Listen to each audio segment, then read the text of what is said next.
आदरणीय पवार साहेब, आज आवर्जून बारामतीला या उद्घाटनाच्या करता आपल्या Sharadchandra Pawar centre of excellence in artificial intelligence या उद्घाटनाच्या करता आलेले सन्माननीय उद्योगपती गौतमजी अडानी, सौभाग्यवती प्रीतीजी अडानी, दोन्ही खासदार सुप्रिया सुळे, सुनेत्रा पवार, आमदार रोहित पवार, विजयराव शिर्के, दीपक छाबरिया, प्रतापराव पवार, राजेंद्र पवार, सचिन सातव, नवीन नगराध्यक्ष झालेले सचिन सातव, सर्व ट्रस्टचे मान्यवर, अशोक प्रभुणे, निलिमा गुजर, सर्वच मान्यवर, मी सगळ्यांची नाव घेऊन आपला वेळ घेत नाही. तसंच या कार्यक्रमाला उपस्थित असणारे सर्व बारामतीकर, माझ्या वेगवेगळ्या भागातून आलेले सगळे माझे बंधू भगिनी, आमच्या विद्यार्थी पत्रकार मित्र, विविध क्षेत्रातील मान्यवर आणि माझ्या तरुण मित्रांनो, आज आपल्या बारामतीच्या दृष्टिकोनातनं आजचा दिवस अतिशय महत्वाचा आहे. मला आठवतंय की सुरुवातीला पवार साहेबांनी 67 साली ज्यावेळेस बारामतीचं प्रतिनिधित्व करायला संधी बारामतीकरांनी दिली, त्यावेळेस पाण्याच्या बद्दल, पाझर तलाव, कसं शेतीला पाणी मिळेल ह्याबद्दलचा प्रयत्न सुरू झाला. आणि त्याच्यानंतर 72च्या दुष्काळात कृषी विकास प्रतिष्ठान, विद्या प्रतिष्ठान ह्या संस्था शिक्षणाच्या करता आणि कृषी क्षेत्राच्या करता काढल्या. त्याच्यामध्ये स्वर्गीय अप्पासाहेब पवार असतील, इतर मान्यवर असतील, विनोद कुमार गुजर असतील, अनेक मान्यवरांची नावं घेता येतील. आणि सगळ्यांनी त्यांच्या परीनं जेवढं काही पवार साहेबांचं विजन होतं त्याच्यामध्ये मनापासून साथ देण्याचा प्रयत्न केला. मला आठवतंय त्याच्यानंतरचा काळ की पहिल्यांदा अगदी सुरुवातीचा काळ असा होता, जो लिहिता वाचता येईल तो साक्षर आणि ज्याला येणार नाही तो निरक्षर. त्याच्यानंतरचा काळ असा आला की ज्याला संगणक चालवता येईल तो साधारण साक्षर धरला जायचा आणि त्याच्यानंतर त्याला इतरांना निरक्षर समजलं जायचं. मित्रांनो, येणारा काळ असा आहे की काही वर्षांनी जो एआयचं शिक्षण घेईल तो साक्षर ठरला जाईल आणि बाकीचे निरक्षर ठरले जातील, असं साधारण समजलं जाईल. तसं होणार आहे अशातला भाग नाही. पण त्यातला एक कळीचा मुद्दा मी आपल्याला सगळ्यांना सांगितला. आज गौतमभाई नेहमीच आपल्या बारामतीमध्ये येतात. अनेकदा दिवाळीला साहेबांना शुभेच्छा देण्याच्या करता येतात. आमच्या प्रीतीभावी पण येतात.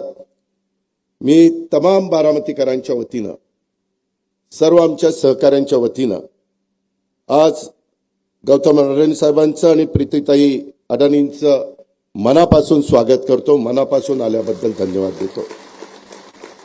मित्रांनो, सुप्रियानी काही गोष्टी सांगितल्या. मी आपल्या सगळ्यांना सांगेन की प्रत्येकाच्या आयुष्यामध्ये सुरुवात होते. लोक मोठं झाल्यानंतर बरेच जण काही ना काही बोलायला लागतात, काही टीका टिप्पणी करतात, सगळे गोष्टी आरोप होत असतात, ते सहन करावे लागतात. परंतु आपलं स्वतःचं जे विजन आहे ते विजन डोळ्यासमोर ठेवून पुढे वाटचाल करायची असते. जसं इथं आपण जे बसलोय, मला वाटतं 90ला MIDCची ही जागा घेतली 40 एकर आणि टप्प्याटप्प्याने नक्षत्र उद्यानासहित 135 एकरामध्ये हा सगळा कॅम्पस आपण फुलवला, वाढवला. वेगवेगळ्या प्रकारचं दर्जेदार शिक्षण देण्याचं काम आपण विद्या प्रतिष्ठानच्या माध्यमातून त्या ठिकाणी करतोय.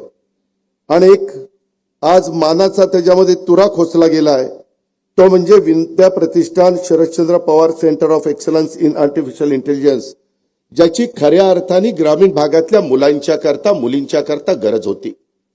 नेहमी उद्याला आपल्या मुलामुलींना काय शिकवलं पाहिजे, कसं आपण तयार केलं पाहिजे, हाच विचार सुरुवातीपासून पवार साहेबांनी ठेवला.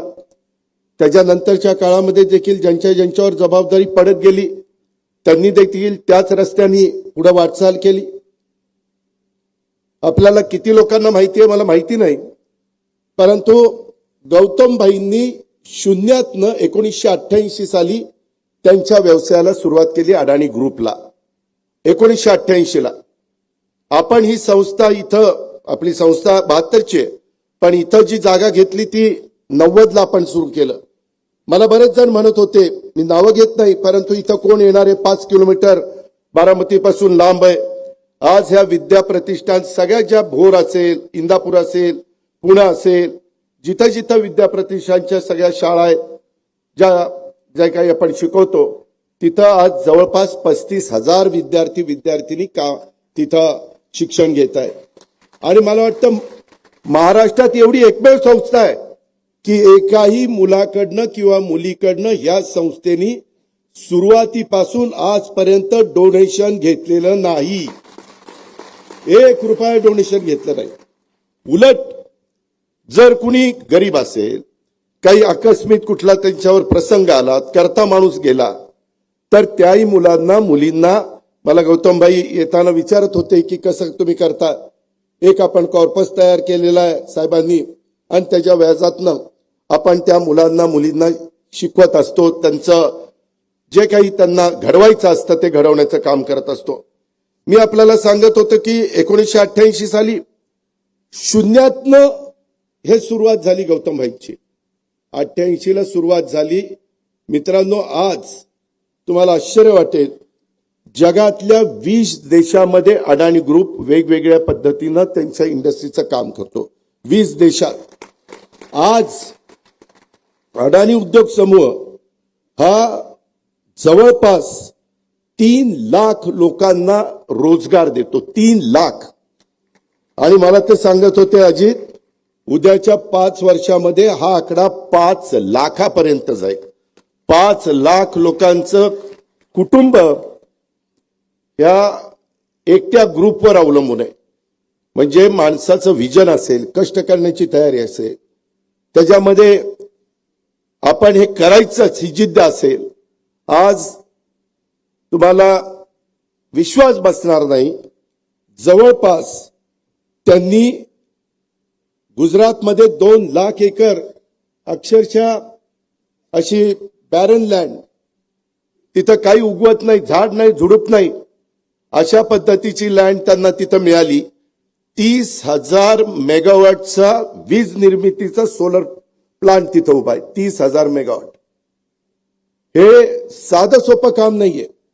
आज त्यांचे पोर्ट असतील, एअरपोर्ट असतील किंवा कोल माइन्स असतील, वीज निर्मितीमध्ये तर ते सोलरमध्ये, हायड्रोमध्ये, बॅटरीमध्ये, विंडमध्ये, थर्मलमध्ये सगळ्या प्रकारे वीज तयार करण्याचं काम करतात.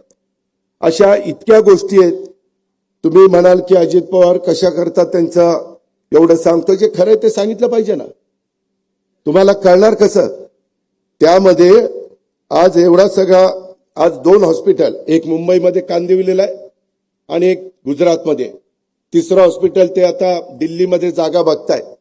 2 हॉस्पिटलची किंमत, एकेका हॉस्पिटलची 5,000 कोटी आहे आणि 1,000 बेड्स त्या हॉस्पिटलमध्ये. 500 बेड ज्यांची परिस्थिती तिथलं बिल देण्याची आहे त्यांच्याकरता, आणि 500 बेड गोरगरिबांच्या करता की ज्यांना मोफत तिथं उपचार केले जाणार आहे. मित्रांनो, कोणी काही करत नाही. मी आपल्याला सांगतो, मी आता त्यांचा टर्नओव्हर वगैरे सांगत नाही कारण मला माहिती नाही, पण मी एवढं सांगतो, सध्या त्यांचा CSRचा फंड 1,000 कोटी आहे. CSRचा फंड 1,000 कोटी. तो नफ्यातला 2% त्याच्यात असतो. मग हिशोब तुम्हीच आता करा. आणि 2 वर्षात त्यांनी मला सांगितलं हा CSRचा फंड 3,000 कोटीपर्यंत पोहोचणार आहे. किती? 3,000 कोटी. त्यांनी 60 वर्षामध्ये पूर्ण झाली. 60,000 कोटी रुपये बाजूला ठेवले. त्याच्या व्याजातनं पण ते अनेक प्रकारच्या वेगवेगळे गोरगरिबांना मदत करण्याचं काम, ज्याची समाजाला गरज आहे ते गरज भागवण्याचं काम हा उद्योग समूह त्या ठिकाणी करतो. आणि अशा उद्योग समूहाच्या प्रमुखाच्या हस्ते आज आपण इथल्या एका नवीन इन्स्टिट्यूटचं उद्घाटन त्या ठिकाणी केलेलं आहे. त्याही गोष्टीचं समाधान आहे. सुनील पाटील असतील, त्याच्यामध्ये इतर आमचे सगळे सहकारी असतील, त्यांनी त्याच्यामध्ये लँडस्केपिंग असेल, आर्किटेक्टचं काम असेल, महेश चिंचाळकर वगैरे बरेच जण, ह्या सगळ्यांनी चांगल्यात चांगलं काम करण्याचा प्रयत्न केला. आमचा सगळ्यांचाच प्रयत्न हा असतो, बारामतीच्या वैभवामध्ये भर घालणारी प्रत्येक गोष्ट करायची, ती चांगली करायची, ती उत्तम करायची आणि त्याचा तमाम बारामतीकरांना फायदा झाला पाहिजे, उपयोग झाला पाहिजे. हाच दृष्टिकोन सुरुवातीपासून आम्ही सगळ्यांनी स्वीकारलेला आहे. आणि हे स्वीकारलेलं असताना ही काळाची गरज ओळखून नव्या युगातली जी काही आव्हानं आहेत ती त्याच्यावर मात करण्याच्या करता सध्या परिस्थितीमध्ये आधुनिक दर्जाचं तंत्रज्ञान विकसित करण्याकरता अनेक देशातल्या, महाराष्ट्रातल्या संस्था, विद्यापीठं, कॉर्पोरेट क्षेत्रात पावलं उचलली जातात.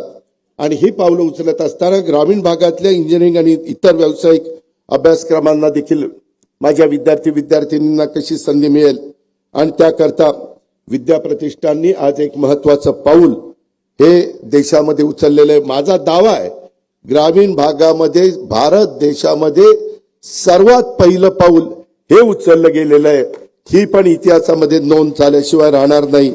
आणि याचा मला पण मनस्वी आनंद आहे आणि अभिमान पण आहे, आपल्या बारामतीकरांना देखील आहे. हे पण आपल्या सगळ्यांना मी आवर्जून सांगेन. आज आपलं मेडिकल कॉलेज असेल, आयुर्वेदिक कॉलेज असेल, टीसी कॉलेज असेल, माळेगावचं शैक्षणिक संकुल असेल, आपलं शारदानगर असेल, विद्याप्रतिष्ठान असेल, असे अनेक ठिकाणी सगळी 1 लाखाच्या पेक्षा जास्त मुलं मुली शिक्षण घेत आहेत. आणि आपल्याकडे असणाऱ्या सुविधांच्यामुळं आज तुमची माझी बारामती देशाच्या कानाकोपऱ्यातनं आणि परदेशातून पण विद्यार्थी येत आहेत शिक्षणाच्या करता. आणि त्याच्यामुळं पुण्याच्या नंतर ग्रामीण भागामध्ये बारामती हे शिक्षणाचं माहेरघर. पुणे हे साहजिकच आहे, त्याबद्दल दुमत नाही. पण त्याच्यानंतर ग्रामीण भागाचा विचार करायचं म्हटलं तर बारामती हे शैक्षणिक हब हे होऊ पाहत आहे. आणि त्याच्यातून आता परवाच आम्ही नर्सिंग कॉलेज बारामतीला अतिशय चांगलं मंजूर केलेलं आहे. आणि त्या नर्सिंग कॉलेज, आपलं मेडिकल कॉलेज आहे, तिथंच ती इमारत परवाच मी प्लॅन मंजूर करून घेतलेला आहे. ते काम लवकरच सुरू होईल. आणि त्याच्यानंतर ते नर्सिंग कॉलेज आणि आपलं मेडिकल कॉलेज त्याच्या जवळ आपण कॅन्सर हॉस्पिटल अतिशय चांगल्या प्रकारचं तिथं एक उभं करणार आहे. आणि त्याच्यातनं वेटरनरी महाविद्यालय ह्याला पण मान्यता मिळालेली आहे, त्याला पण फंड्स टाकलेले आहेत. जे काही तुम्ही आम्हाला सगळे साथ देता, तुम्ही सगळे आशीर्वाद देता, भरभक्कम पाठिंबा देता, कुठंतरी काहीतरी चिमटा हळूच काढता, ते पण आहे. यावेळेस काढले ना 2-5 चिमटे काढले मला, पण ठीक आहे, मी समजून घेतलं, तुम्ही समजून घ्या. त्याच्यामध्ये माझी एवढीच त्याच्यामध्ये विनंती आहे की आपण ह्या सगळ्या क्षेत्रामध्ये बारामतीचा नावलौकिक वाढवण्याचं काम करू. कुठेही बारामतीला कमीपणा येणार नाही, या पद्धतीचंच प्रत्येकाचं वागणं, चालणं, बोलणं हे कसं राहील याबद्दलचा पण प्रयत्न आपण त्या ठिकाणी करत राहू. खूप गोष्टी बोलण्यासारख्या आहेत, परंतु आपल्याला सगळ्यांना गौतम भाईंचे विचार ऐकायचे, त्याची जाणीव मला आहे. आणि त्याच्यामुळं मी पुन्हा एकदा गौतम भाईंचं आणि प्रीतीताईंचं मनापासून ह्या कार्यक्रमाला आल्याबद्दल स्वागत करतो. ह्या एकंदरीत संस्थेच्या आत्ताच्या या निर्मितीमध्ये विशेषतः आपल्या विद्याप्रतिष्ठानच्या Sharadchandra Pawar centre of excellence in artificial इंटेलिजन्समध्ये ज्यांनी योगदान दिलं त्यांचं आपण कौतुक केलंच आहे. पण त्या सगळ्यांचं मी मनापासून अभिनंदन करतो. तुमचा सगळ्यांचा हातभार लागला म्हणूनच हे सगळं उभं राहिलं. हे एकट्या दुकट्याचं काम नाही, ही आपली सगळ्यांची जबाबदारी आहे. ह्या जबाबदारीचं भान ठेवून आपण सगळ्यांनी काम केलं, त्याबद्दल आपल्या सगळ्यांचे आभार मानतो. अनेक विद्यार्थी आलेत, अनेक माझे मान्यवर आलेत, त्यांचंही मी मनापासून स्वागत करतो, त्यांनाही मनापासून धन्यवाद देतो आणि या ठिकाणी थांबतो. जय हिंद, जय महाराष्ट्र. धन्यवाद दादा, मनापासून धन्यवाद. विद्याप्रतिष्ठान या संस्थेच्या उभारणीपासून ते आतापर्यंत ज्या पद्धतीने या संस्थेनं प्रगती केली त्या पद्धतीनं आपण सांगितलेलं आहे. मनापासून धन्यवाद. May I now request